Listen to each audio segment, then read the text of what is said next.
Page number 1, मंगलाचरण।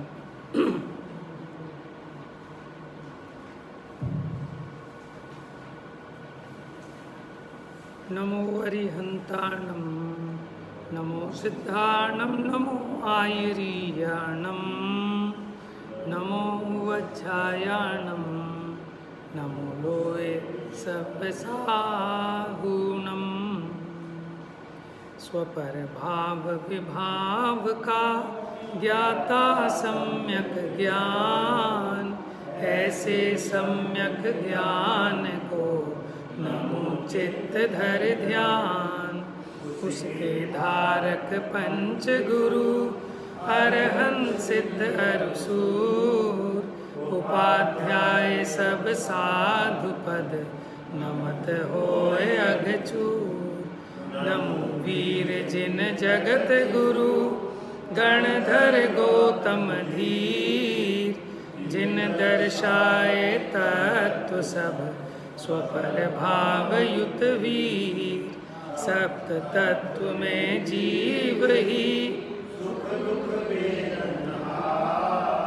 और तत्व जड़ भाव हैं, ज्ञान सहित जिय सार।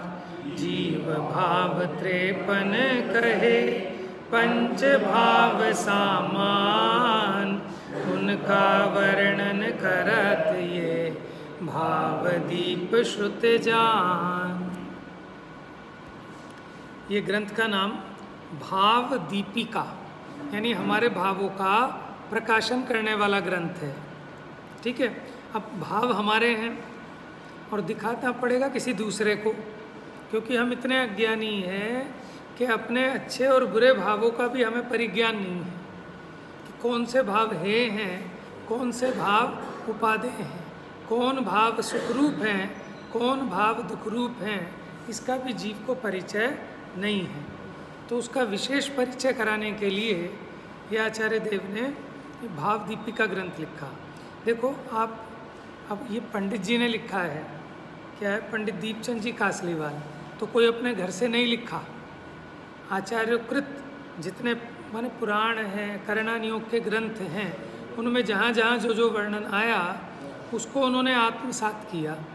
और फिर जैसे कोई अपने नोट्स बनाता है ना, तो ऐसे इन्होंने अपने नोट्स बनाए एक तरह से कि उसको सरल रूप से कैसे प्रस्तुत किया जा सकता है। और कोई साधर्मी होंगे जिनके प्रति इनको वात्सल्य होगा, तो उनके निमित्त से इस प्रकार की ये पुस्तकाकार रचना भी हो गई। तो अब ये देखो, जैसे माने शरीर में रोग हमारे हैं, लेकिन फिर भी उसका विशेष ज्ञान करने के लिए हमको एक्सरे कराना पड़ता है। एक्सरे में भी ना आए तो उससे ऊपर की भी कोई चीज़ें हो गई हैं, क्या स्कैन, सीटी स्कैन या अल्ट्रासाउंड, है ना। इन सब चीज़ों को क्यों कराया कि उसका सूक्ष्म विश्लेषण हो सके, ये समझ में आए। और क्यों कराना कि उसका इलाज कराने के लिए, तभी तो प्रॉपर इलाज हो पाएगा ना। जब तक अपने को मर्ज नहीं पता, ठीक है, तब तक दवा किसकी चलेगी। नहीं तो होता क्या है कि 6-6 साल इलाज चलता रहता है, लेकिन तुक्का चलता है। ठीक है ना, ट्रायल एंड एरर वाला मेथड कि कोशिश करते रहते हैं शायद कोई दवाई असर कर जाए, लेकिन रिज़ल्ट नहीं आता। तो जो समझदार डॉक्टर है वो ऐसे दवाई नहीं देता। पहले तो जो गली कूचों में होते थे ना, वो आए 10 रुपये की, भैया ले एक शीशी, उनकी कोई बीमारी हो सबके लिए वही वाली शीशी है, उनकी कैंद भरी रखी होती थी और उस कैंद में से सबको दे देनी है। बच्चा है तो वो 4 गोलियां पीस के उसमें मिला के दे दी, और बड़ा है तो वो 4 टैबलेट, वही वाली 4 डिब्बियाँ रखी होती थी, कोई बीमारी हो वही दवाई। लेकिन अब समझदार हो गए डॉक्टर, वो कहते हैं भैया उसके जो परिणाम बहुत दुखद हैं, वो तो एक स्टेरॉइड दे देंगे, आपके शरीर में कैसी कोई बीमारी हो सब ठीक हो जाएंगे, आप दौड़ने लगोगे। अरे 1 रुपये की गोली है सिर्फ, समझ में, स्टेरॉइड की। डॉक्टर बताते भी नहीं कि स्टेरॉइड है। कोई हो आपके, कहीं दर्द हो, कहीं हड्डी टूटी हो, कहीं अंदर पस पड़ गई हो, कुछ भी हो गया हो, वो एक छोटी सी गोली दे दी, काम हो गया। लेकिन उसके रिज़ल्ट बहुत खतरनाक है। अब जो समझदार डॉक्टर है वो कहेगा भाई साहब दवाई ऐसे नहीं मिलेगी, पहले टेस्ट लिखेगा।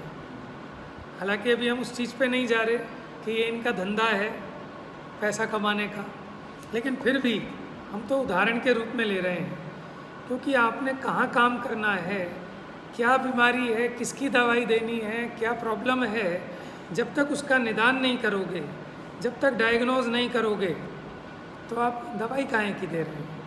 तो पुराने वैद्य होते थे कि वात पित्त कफ की खबर थी तो वो पता लगा लेते थे कि ये वात की दिक्कत है, ये पित्त की है, ये कफ की है, ये प्रॉब्लम है। हाथ लगाते से पता लग जाता था कि लीवर में सूजन है। अब इन्हें नहीं पता लगता, तो अब ये एक्सरे करा लेंगे, अल्ट्रासाउंड करा लेंगे, टेस्टिंग और जो जो होती हैं वो सब करा लेंगे। तो जो भाव दीपिका है तो ये भी हमारे भावों की है ना टेस्टिंग है। इसमें अब मिलाते जाना है अपने को कि वाकई में ऐसा लग रहा है कि नहीं लग रहा है अपने को, ये भाव हो रहे हैं तो अब ये भाव बुरे हैं कि अच्छे हैं, इनको मेटना है कि इनको ग्रहण करना है। देखो तत्वार सूत्र जी दूसरा अध्याय, उसका पहला सूत्र क्या है? औपशमिक क्षयिको भावो मिश्रश्च जीवस्य स्वतत्व मोदैक पारिणामिको च। ये जीव के असाधारण 5 भाव हैं, ठीक है। इन 5 भावों के भेद किए द्विनवाष्टादशैक विंशति त्रिभेदा यथाक्रमम, क्रम क्रम से इनके वो भेद ग्रहण करो। अब उनका टोटल करो तो 53 आएगा, 53। ये जीव के 53 असाधारण भाव इसलिए कहे क्योंकि जीव में तो पाए जाते हैं, जीव के अलावा किसी पुद्गल आदि में नहीं पाए जाते। तो मंगलाचरण में भी पढ़ा ना है, जीव भाव 53 कहे, 5 भाव सामान्य। सामान्य से कहें तो 5 भाव, औपशमिक, क्षयिक, क्षयोपशमिक, औदैक और पारिणामिक। अब इनके भेद करें तो औपशमिक के कितने भेद? 2, ठीक है। क्षयिक के कितने भेद? 9। क्षयोपशमिक के कितने भेद? 18। औदैक के 21, पारिणामिक के 3। अब इनका टोटल करें तो 53 भाव बैठते हैं। अभी जो यहाँ गुरुदेव श्री का प्रवचन चल रहा था पुरुषार्थ सिद्धियोपाय, उसमें यही प्रकरण चल रहा है कि आत्मा में मिथ्यात्व का परिणाम तो हुआ, राग द्वेष तो हुआ, तो किसने किया? कर्म ने किया, उद्गल ने करा दिया है कि पर द्रव्य ने करा दिया। किसने किया? किसका परिणाम है? जीव का परिणाम है ना। अब इन 53 भावों में से कौन से भाव में जाएगा, ये कौन से भेद में जाएगा मिथ्यात्व का परिणाम? बताओ। औदैक भाव में। किसमें? औदैक भाव में। अब उसके जो 18 भेद हैं उसमें एक भेद है मिथ्यात्व, ठीक है। जो मिथ्यात्व भाव हुआ जीव को, वो मिथ्यात्व नामक कर्म के उदय में जीव के भीतर जो विपरीत मान्यता रूप परिणाम हुआ वो जीव का मिथ्यात्व भाव है, ठीक है। ऐसी राग द्वेष ये जीव के ही मलिन भाव है। आज कह रहे हैं कि तू नहीं किए हैं। ये क्या करता है कि इसने पढ़ लिया कि मिथ्यात्व कर्म के उदय से मिथ्यात्व होता है, राग प्रकृति के उदय से राग होता है, और मैं तो ज्ञाता दृष्टा हूँ, तो मैंने तो किया ही नहीं। जब मैंने नहीं किया तो मैं क्यों मेटूँ उसको? मेरी काहे की जिम्मेदारी? समझ में? सबसे आसान तरीका है कि किसी ने मानो नाक सिनक दी, अब किसी ने पूछा भैया किसकी है, तो अगर ये कहेगा कि मेरी है तो फिर सफाई करनी पड़ेगी। ऐसे छोटे बच्चे होते हैं ना, किसी के बच्चे ने कहीं सुसु कर दी, अब कोई पूछे साहब किसने? तुम्हारे बच्चे ने? नहीं हमारे बच्चे ने नहीं किया। कि क्यों कह रहे हो ऐसा? क्योंकि अगर तुमने कह दिया तो तुम्हें सफाई करनी पड़ेगी। माने जो बोले सोई कुंडा खोले, तो वो कहानी है। लेकिन इससे तो निपटारा होने वाला नहीं है ना। माने वो भेड़िए के आने पर खरगोश, उसके कान ज़्यादा लंबे हैं तो अपने कानों से आँखों को ढक ले तो आफत मिट गई क्या? लेकिन उसको लगता है, समझ में आया कि मैं गायक हूँ, मुझे आज तक राग ने छुआ नहीं, मेरे में राग होता ही नहीं। समझ में आया? तो भैया किसी अपेक्षा से आचार्य देव ने वो बात समझाई थी, क्योंकि समस्त जिनागम नयों की भाषा में निबद्ध है। लेकिन ये पंचम काल का जीव एक तो काल निकृष्ट है ना, इसके परिणाम महानिकृष्ट। और यहाँ विराधक जीव ही जन्मता है, मिथ्या दर्शन लेके ही पैदा होता है, साधक जीव यहाँ नहीं जन्मता। माने जो यहाँ पंचम काल में जो भी जीव पैदा होगा वो तत्व की विराधना करके ही पैदा हो रहा है। तत्व की विराधना करके मतलब मिथ्यात्व सहित ही जन्म लेता है, सम्यक तो सहित इस पंचम काल में जन्म नहीं लेता। और फिर हुंडा अवसर्पणी है, परिणामों में विशेष प्रकार की कुटिलता है जीवों के। अब ऐसे कुटिल परिणाम वाले जीव को ऐसा उत्कृष्ट परम पवित्र जब अध्यात्म परोसा गया तो इसने उसकी भी मिट्टी पलित कर ली, अपने हिसाब से घालमेल कर ली। मैंने पवित्र भावना से, विशुद्ध भावना से उसको नहीं समझा और अपने छल का पोषण कर लिया। इसीलिए समय सार में कुंद आचार्य को पहले ही लिखना पड़ा कि छल ग्रहण मत करना, चुक्केज छलम न घेतव्वम, क्योंकि उनको पता था कि भैया ये कली काल है, द्रव्य क्षेत्र काल भाव भी ऐसा है और ये जीव ऐसे ही संस्कार लेके आया है, पुरुषार्थहीन वाले जीव ज़्यादा हैं, तो ये सच्ची बात का भी अर्थ का अनर्थ करेंगे, है ना। इसलिए बढ़िया पौष्टिक ताकतवर माने कोई भोजन हो, घी हो, तो उसको भी सामने वाले की हैसियत देख के हिसाब से दिया जाता है। आपने उसे एकदम ही इतना हैवी पावर माने बादाम का हलवा दे दिया तो जो है ना वो भी उसका वजन घट जाएगा, माने 50 था वो 40 हो जाएगा, उसको 25 लग जाएंगे। तो उसकी प्रॉपर विधि होती है कि उसको हिसाब से उसकी योग्यता प्रमाण थोड़ा थोड़ा पचा के कि पच जाए तो कल थोड़ी मात्रा और बढ़ाना, फिर पच जाए तो थोड़ी और बढ़ाना, साथ साथ डायग्नोज भी तो करना ना कि इतना दिया पचा क्या अपच हो गया। कि अध्यात्म का अमृत कुंद आचार्य पिलाते हैं, लेकिन साथ साथ टेस्ट भी करते हैं, साथ साथ गाथाएँ आती हैं कि अगर सर्वथा ऐसा मानेगा तो जैसा सांख्यमती मानता है कि कर्म की प्रकृति, निद्रा कर्म की प्रकृति इसको सुलाती है, प्रकृति ही जगाती है, ये जीव कुछ भी नहीं करता। तो फिर तेरे में और सांख्य मत में कोई अंतर नहीं रहा। तो ऐसे वो बार बार टेस्टिंग भी करते हैं कि इसने छल तो ग्रहण नहीं कर लिया। तो ये चर्चा भी चल रही थी ना। अब यहाँ ये तो कह रहे थे कि वो आत्मा जो मिथ्यात्व राग द्वेष परिणाम को करता है वो करता है, और वो जो उसका परिणाम है ना वो उसका कर्म है। तो यानी अज्ञानी आत्मा करता और ये मिथ्यात्व राग द्वेष के परिणाम वो उसका कर्म है, इसका अज्ञानी का, क्योंकि कर रहा है ना उस भाव को, मिथ्यात्व रूप भाव को, राग द्वेष रूप भाव को। तो इन भावों को ढंग से समझना चाहिए। तो ये भाव दीपिका हमारे इन भावों का सूक्ष्म विश्लेषण करके बताएगी, तो हम इसको समझ लें। अभी तो अपना चोरी पकड़ में नहीं आ रहा। हमें क्या लगता है कि हम सुबह आ गए, हमने पूजा प्रक्षाल कर लिया, हमने स्वाध्याय कर लिया, हमने फिर शुद्ध भोजन कर लिया, हमने सामायिक कर ली, हमने प्रतिक्रमण कर लिया, 2 माला फेर ली, शाम को फिर हमने स्वाध्याय पूजा स्तुति अपनी कर ली, तो हमारी गाड़ी तो बहुत बढ़िया चल रही है। लेकिन मेरे जो भाव हो रहे हैं वो भाव योग्य हैं कि अयोग्य हैं, मिथ्यात्व के हैं कि सम्यक्त्व के हैं, मोक्ष मार्ग में ले जाने वाले हैं कि कुगति में ले जाने वाले हैं। समझ में वैसा ऐसा होगा नहीं कि जो व्यक्ति ऐसी क्रियाएं जिसके जीवन में हैं तो निमित्त नैमित्तिक संबंध होता है कि ऑटोमेटिक उसके परिणामों में निर्मलता पाई जाती है। लेकिन अगर कदाचित कहीं कोई धूर्तता हो तो बात अलग है, या फिर लोभ आदि की तीव्रता में ये जीव को स्वयं भी पता नहीं चलता कि मेरा कषाय का परिणाम है। वो समझता है कि मैं तो धर्म कर रहा हूँ, ये मेरा धर्म का परिणाम है। ये सबसे लेट आया और सबको धक्का मार के सबसे पहले कलसा ढोल दे तो उसको लगेगा मैं ज़्यादा धर्मात्मा, लेकिन उसे समझ में नहीं आ रहा कि तीव्र कषाय का परिणाम है ये। समझ में है? तो ऐसे भावों को जब तक ये जीव समझे नहीं तो धर्म कैसे होगा। आ रहा था ना कि ऐसे कैसे धर्म होगा जब तक अपने इन परिणामों को नहीं समझेगा। तो धर्म कहाँ होना है? शरीर में होना है कि परद्रव्य में होना है।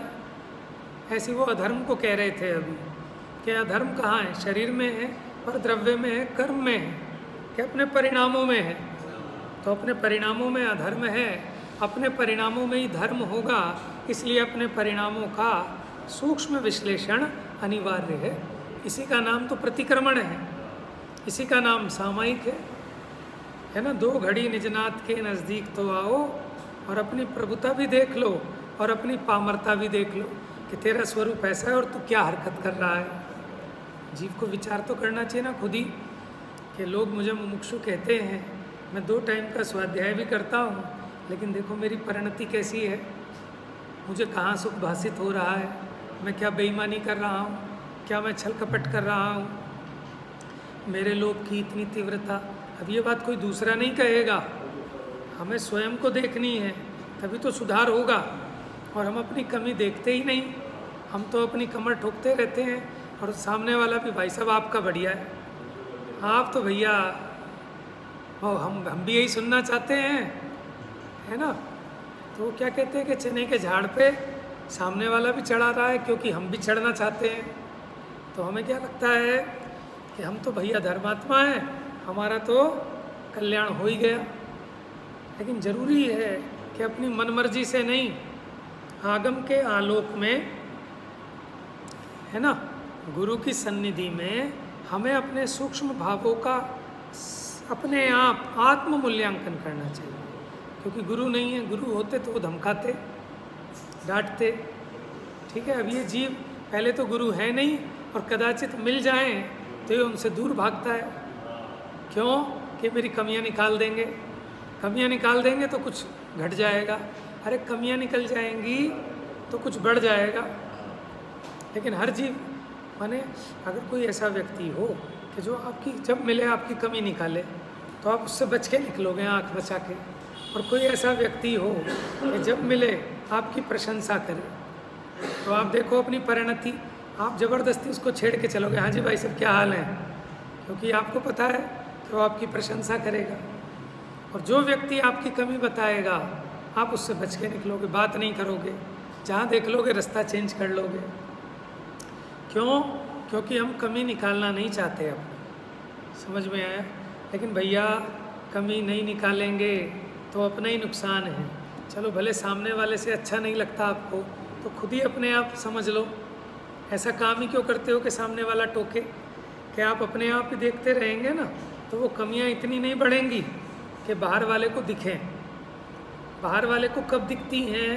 कि जब वो कमियां इतनी अधिक बढ़ जाती है, कषाय इतनी अधिक बढ़ जाती है कि वो हमारे वचन में और काया में भी प्रस्फुटित होने लगती है, तब सामने वाले को दिखती है कि हाँ ये गलत है, ये बहुत तीव्र कसाई है, ये लोभी है, ये मानी है, ये क्रोधी है तो सबको।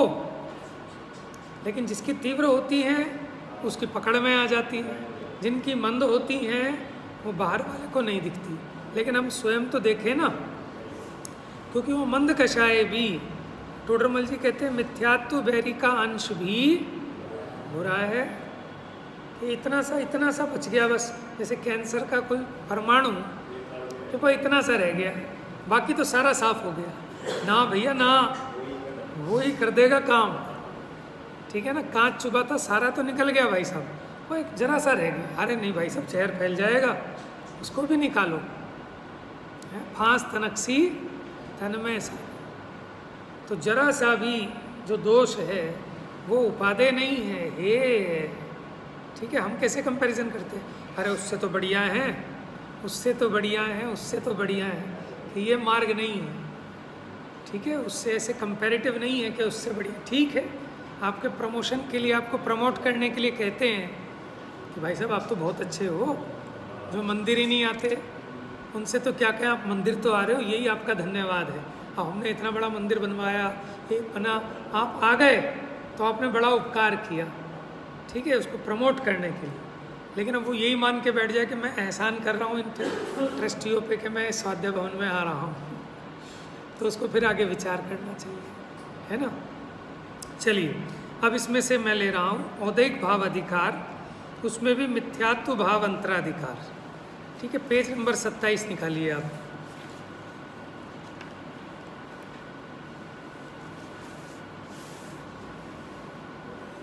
असली जड़ तो यही है ना, मिथ्यात्व। तो इसी का थोड़ा सा सूक्ष्म एनालिसिस कर लें। मिथ्यात्व भाव अंतराधिकार मंगलाचरण। दर्शन मोह विध्वंस कर गहि निज सम्यक भाव, जीत घाती आचार विधि नमु महत जिन राव। मुकेश एक भाव दीपिका देख, कोई पुरानी रखी हो, पुराना प्रिंट होगा ना कोई। दर्शन मोह विध्वंस कर, दर्शन मोह का नाश करके गह निज सम्यक भाव के सम्यक भाव को प्राप्त करके, जीत घातिया चार विधि के जिन्होंने चार घातिया कर्मों को जीत लिया है। अच्छा, जीत घातिया चार विधि, ये चार विधि क्या है? मैंने चार प्रकार से जीता है। अभी पुरुषों में से बताएंगे, बताओ जी कौन बताएगा? यहाँ लिखा जीत घातिया चार विधि। हाँ, और बताओ इसका मतलब। देखो सोचो, मैं सिर्फ ये चाहता हूँ कि आप सोचो, बाकी तो बहुत कुछ सोचते हैं, लेकिन तत्व ज्ञान की बात सोचने लगे तो सारी वो सोच मिट जाएंगी। बताओ जी। हाँ नहीं, चार घातिया तो ठीक है, ये जो आया चार विधि, विधि का क्या मतलब है? ये महिलाओं में से, मुझे पता है महिलाओं को पता होगा है। हाँ, और बताओ, और बताओ जी। आप रोज पूजाओं में भी पढ़ते हो, विधानों में भी पढ़ते हो।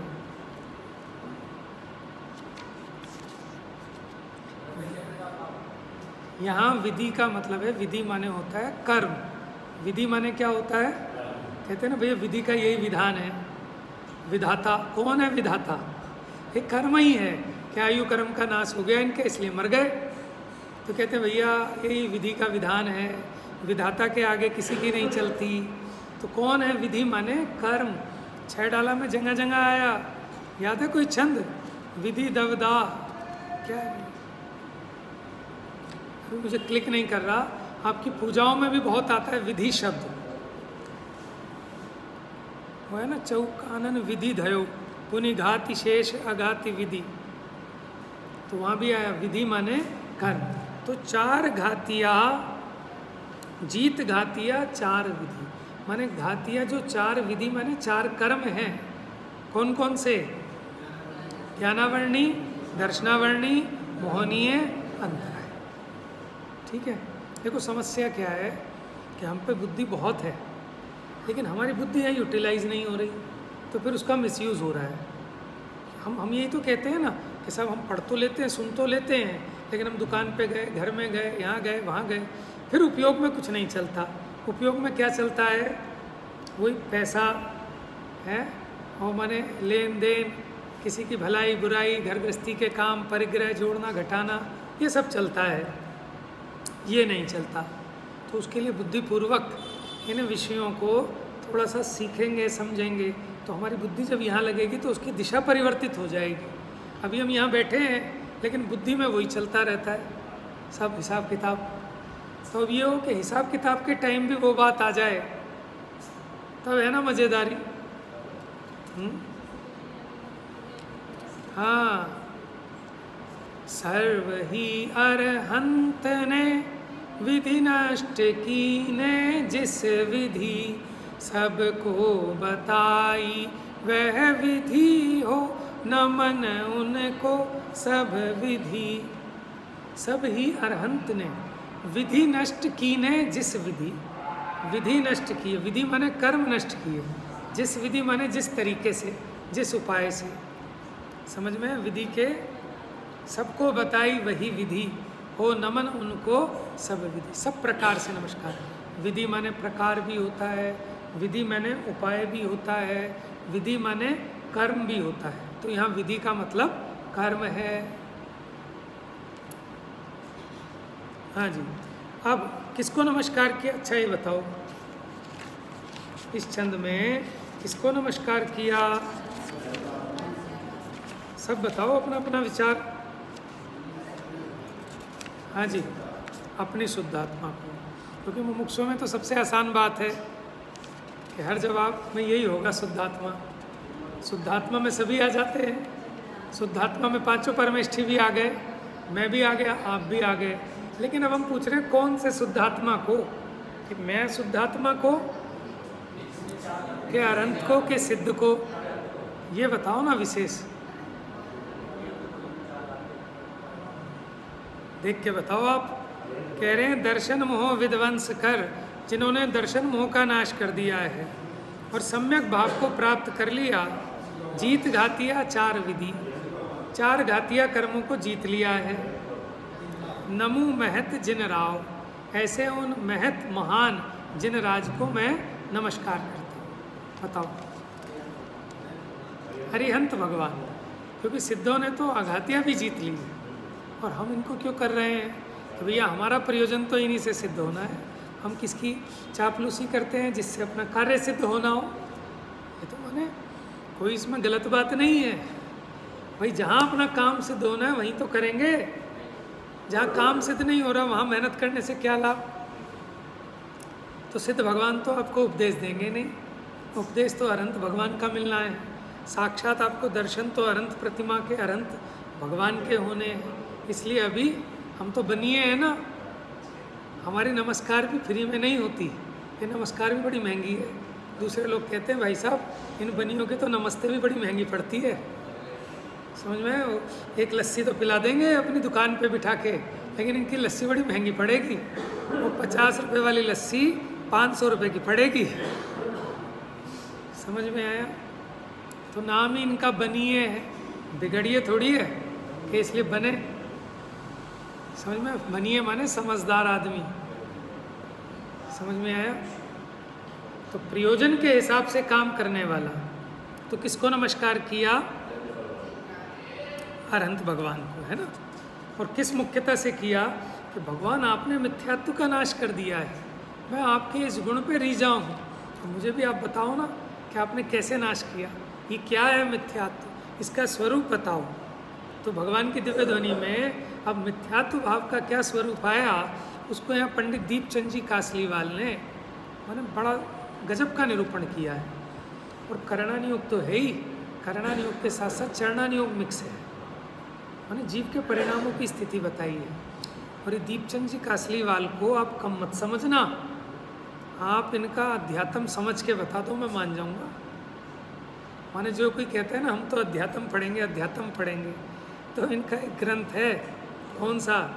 एक तो क्या है, चिद विलास, और एक और है आत्मावलोकन, ठीक है, और एक है परमात्मा पुराण। आप पढ़ो फिर बताना ना, आपका दिमाग हिल जाए, आपको समझ में आएगा कि आप जो समझ के बैठे हो अध्यात्म भी कोई इतना आसान नहीं है जैसा आप सोच रहे हो कि मैं शुद्धात्मा हूँ बस। निरूपण देखो इनका, माने वो द्रव्यानुयोग का है, बड़ी गहरी गहरी बात बताई है उसमें, माने हम भी समझ नहीं पाते उसको, ठीक है ना।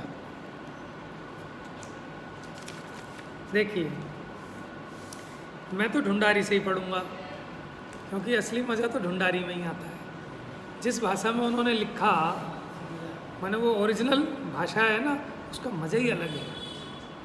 आगे मिथ्यात्व अधिकार कहिए हैं, माने बड़ी मीठी सी भाषा है, मिश्री घोल घोल के। ऐसे रतनकरण श्रावकाचार जो मूल ढूंढारी का है वो पढ़ो आप। ऐसे ही आप मोक्ष मार्ग प्रकाशकम मिलता नहीं, एक प्रति थी, मैंने कहीं संभाल के रखी हुई है यहाँ पे, बड़ी मतलब मीठी भाषा है और ओरिजिनल, और उसमें अर्थ भी आपको गलत ग्रहण नहीं हो सकता। जब हम भाषा रूपांतरण करते हैं ना, तो भाषा की कमजोरी होती है। माने आप हिंदी की कोई चीज़ इंग्लिश में कन्वर्ट करो तो आप उसका कोशिश करते हैं कि भाव वही रहे, लेकिन हो नहीं पाता। समझ में आया ना? दर्शन मोह कर्म के उदय थे, जीव के मिथ्यात्व भाव हुए हैं। पहले बताओ मिथ्यात्व भाव होता किसके है? पहले तो आप इस बात को मानते हो कि नहीं मानते हो? मानते हो तो फिर तो मिथ्या दृष्टि हो गए आप। क्या आपने जीव को मिथ्यात्व मान लिया? और मिथ्यात्व क्या है? औदैहिक भाव है, और मैं तो ज्ञायक भाव हूँ। अगर आप ये मान लोगे कि जीव में मिथ्यात्व भाव होता है, तो यही तो आपका मिथ्यात्व है। क्योंकि जीव में मिथ्यात्व भाव होता ही नहीं। जीव तो ज्ञान का बना हुआ है, जीव तो ज्ञान में ही रहता है। आपको मेरी बात समझ में आ रही है? उलझ तो नहीं रहे? तो अब पूछ लूँ आपसे, अब नहीं समझ में आई तो आप पूछ लो। तो मेरा प्रश्न ये है कि जीव में मिथ्यात्व भाव हुआ है कि नहीं हुआ है? सोच के बताना। फिर मेरा अगला प्रश्न होगा कैसे हुआ है। मान रहा है कि नहीं मान रहा है? तो ये जो मानना है इसी का नाम तो मिथ्यात्व भाव है। शरीर को अपना मान रहा है ना, मुंह से भले कहे, उसका नाम मिथ्यात्व नहीं है। सम्यक दृष्टि मुंह से ये भी कहे कि शरीर मेरा है, ये बच्चा मेरा है, ये राज्य मेरा है, तो कहने का नाम मिथ्यात्व नहीं है। मिथ्यात्व जीव के भाव में है, मान्यता में है। तो हमारी भाषा तो बदल गई, लेकिन अंदर में तो लग तो वही रहा है। तो मिथ्यात्व है कि नहीं है? तो जीव को मिथ्यात्व भाव हुआ है कि नहीं हुआ? अच्छा चलो जीव की छोड़ दो कहानी, अपनी कर लो कि हम अपने अपने में देख लें कि मुझे ऐसा लगता है कि नहीं लगता है कि ये शरीर ही मैं हूँ। शरीर की अनुकूलता में अपनी अनुकूलता लगती है कि नहीं लगती है? समझ में? परिग्रह में से सुख आएगा, ये धन ही सुखी कर देगा, लगता है कि नहीं लगता है? ये जो लगना है ये किसका भाव है? मेरा ही भाव है ना। कोई कर्म ने करा दिया क्या? मेरा भाव तो है, लेकिन स्वाभाविक भाव नहीं है, वैभाविक भाव है। कर्म के उदय जनित है, माने कर्म के उदय के निमित्त बिना नहीं होता, इसलिए औदैक है, माने विकार है। मेरे मुंह पे मानो यहाँ एक सफ़ेद सफ़ेद पस पड़ जाए और ये गाल फूल जाए, और आपको भाई मनोज भाई आजकल तो आपके मज़े आ रहे हैं, आपके गाल फूल गए हैं, बड़े खुश हो आजकल, और सफ़ेद सफ़ेद और हो गए, पस पड़ गई ना, थोड़ा हो गया यहाँ पे भी और यहाँ पे भी एक, तो हम भी खुश होएं और कहने वाले भी ऐसे ही मिल जाएं, तो इसका मतलब इसका ऐसे वहाँ था ना, इसका अविनाशी कल्याण हो, तो ऐसे इसका विनाश होएगा, मरेगा। समझ में? क्यों? कि ये तो विकार है। ये कोई ना कोई ऐसी चीज़ आपने खाई, आपके ब्लड में कोई ऐसा इन्फेक्शन हुआ कि वो विकार निकल रहा है, पस निकल रही है, और उस विकार को विकार ना माने तो वो इसका इलाज कराएगा क्या? नहीं कराएगा। तो ऐसे विकार तो हो रहा है और हम उसको ढक रहे हैं। समझ में? मानो वो जो है हम उसको हमने पेंट कर लिया उस पर, ओके हमें तो है ही नहीं कुछ विकार। तो ऐसे तो विकार मिटने वाला। तो पहले तो आचार्य कह रहे हैं अच्छा कि जीव के मिथ्यात्व भाव हुए है, कन्फर्म भी तो करनी चाहिए ना कि वो तो दर्शाएंगे, लेकिन अपने को अपने प्रमाण भी तो करना है ना। अनुभव से भी प्रमाण करो, आगम तो दिखा रहा है, लेकिन आप अपने अनुभव से भी तो प्रमाण करो कि वास्तव में मुझे ऐसा भाव होता है। और जब ये भाव होता है तो दुख होता है कि आनंद होता है? अब एक को आनंद लग रहा है तो महामिथ्या दृष्टि है, घोर मिथ्या दृष्टि है। जिसका मिथ्या तो थोड़ा ढीला पड़ा, अब उसको फीलिंग होती है कि ये भाव तो हो रहा है, लेकिन ये भाव दुख रूप है, यही दुख का कारण है, उसकी पकड़ में आ रहा है। यानी वो सम्यक्त्व के सन्मुख जाने वाला है, उसको अल्पकाल में सम्यक दर्शन प्राप्त होने वाला है, वो भव्य जीव है, वो पात्र है। अच्छा, लेकिन ये दर्शन मोह कर्म के उदय में होता है। बिना दर्शन मोह कर्म के उदय में हो जाए तो फिर तो ये जीव का स्वभाव ठहरे, सिद्धों के भी होने लगे, फिर हम इसका नाश क्यों करेंगे? फिर तो हमारा अंग हुआ ये। तो इसलिए दर्शन मोह कर्म के उदय में जीव के मिथ्यात्व भाव हुए हैं, इसलिए याकू औदैक मिथ्यात्व भाव कहिए हैं। इसलिए भाव नाम कहलाया औदैक भाव, कर्म के उदय के निमित्त से होता है, इसलिए इस भाव का नाम औदैक भाव है। मिथ्यात्व प्रकृति के उदय में हुआ, इसलिए इस भाव को नाम क्या दिया? मिथ्यात्व भाव। क्या नाम दिया? मिथ्यात्व भाव। क्यों? क्योंकि मिथ्यात्व प्रकृति के उदय में हुआ होने से इस भाव को जो नाम मिला ना, वो कर्म प्रकृति की तरफ से मिला, निमित्त की तरफ से मिला। जैसे घड़े को जानने वाले ज्ञान को घट ज्ञान कहते हैं, समझ में आ गया? संस्कृत भाषा को जानने वाला ज्ञान संस्कृत का ज्ञान कहलाता है, उसी प्रकार मिथ्यात्व कर्म के उदय से होने वाला भाव मिथ्यात्व भाव नाम पाता है। उसका नामकरण कैसे हुआ? विपरीत अभिनिवेश सो मिथ्यात्व भाव कहिए हैं। छोटी सी परिभाषा बता दी। मिथ्यात्व भाव क्या है? विपरीत अभिनिवेश। अभिनिवेश माने क्या होता है? किसी को पता है? अभिनिवेश अभिप्राय। अभिप्राय बताओ क्या है? अभिप्राय माने क्या है? मान्यता। सामान्य से कहें तो इसका जो निर्णय है, जो मान्यता है, जो इसको ऐसा लगता है, उसी का नाम अभिप्राय है। ठीक है। बाकी क्रिया, परिणाम और अभिप्राय, उस पर पंडित अभय जी की पुस्तक भी है और उनके बहुत अच्छे लेक्चर, प्रवचन हैं। तो आप उनको समझना, तो आपको समझ में आएगा कि अभिप्राय क्या होता है। जैसे ईद आती है तो उस पर बकरे को बादाम खिलाते हैं, उसको मेहंदी रचाते हैं। अरे इनके तो कितने अच्छे परिणाम हैं, कि देखो बताओ बेचारे त्रियंश को भी कैसे पाल रहे हैं अपने बच्चे जैसा। तो परिणाम तो अच्छे हैं, लेकिन अभिप्राय समझ में आया? कि नमन नमन में फेर है। क्या कह रहे हैं? नमन नमन में फेर है, बहुत नमे नादान, दगाबाज दू ना नमे, चीता चोर कमान। क्या कह रहे हैं? कि नमन होता है ना, झुकना। तो नमन नमन में फेर है, बहुत नमे नादान, कि जो नादान है, बालक है, बेवकूफ़ है, वो तो बहुत ही ज़्यादा नमता है। ठीक है। दगाबाज दू ना नमे, और जो दगाबाज है, जिसने उसको काटना है, छल करना है, वो दुगना नमता है। चीता चोर कमान। चीता जब अपने शिकार पर झपटता है ना, कभी आप देखना, वो पहले झुकता है, पीछे को ऐसे झुकेगा, ऐसे, फिर एकदम झपटेगा। चोर, चोर को देखा कभी आपने चलते हुए? यहाँ हम अगर कोई नाटक दिखाएं, चोर का किरदार करना हो, तो चोर ऐसे झुक झुक के चलेगा, ऐसे झुक झुक के। और कमान, धनुष की होती है ना कमान, वो भी झुकती है ना, लेकिन झुकी तो, लेकिन अब मार देगी वो। समझ में आया? तो ये मैं बताना चाह रहा हूँ अभिप्राय को, कि परिणाम तो अच्छे हैं।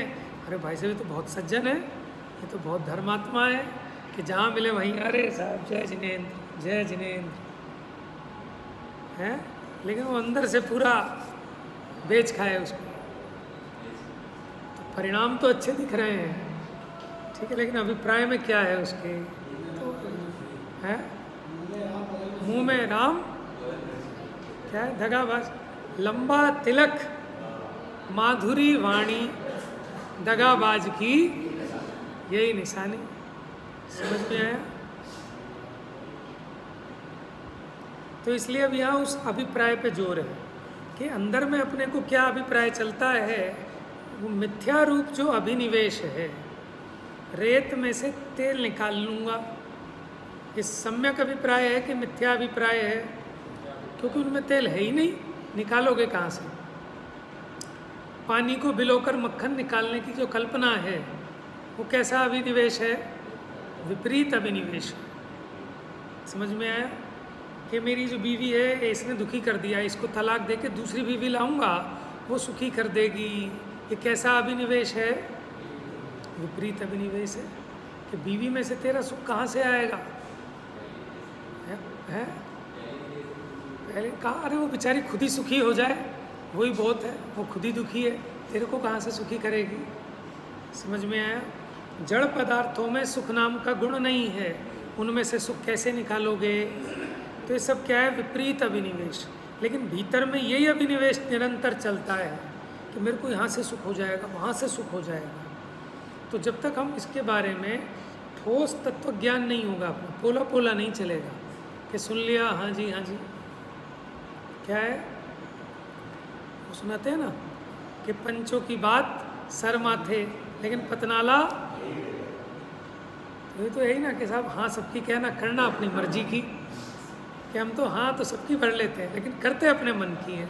लेकिन अब मनमानी नहीं चलेगी, अब जिनवाणी चलेगी। हम ये नहीं कह रहे कि दूसरे की कही करो, किसी की नहीं। जैसा वस्तु का स्वरूप है वही भगवान की दिव्य ध्वनि में आया, उसी को जिनवाणी कहते हैं। अब वैसा अपनी मति को व्यवस्थित करना है उसके हिसाब से। तो विपरीत अभिनिवेश सो मिथ्यात्व भाव कहिए हैं। अभी इतनी चर्चा हुई, अब इस पर कल आपसे कुछ पूछेंगे, नहीं तो आप पूछ लेना, नहीं तो मैं पूछूंगा, फिर आगे बढ़ाएंगे इसको। ठीक है। जा वाणी के ज्ञान से सूझे लो कालो, सो वाणी मस्तक नमो सदा देते हूँ।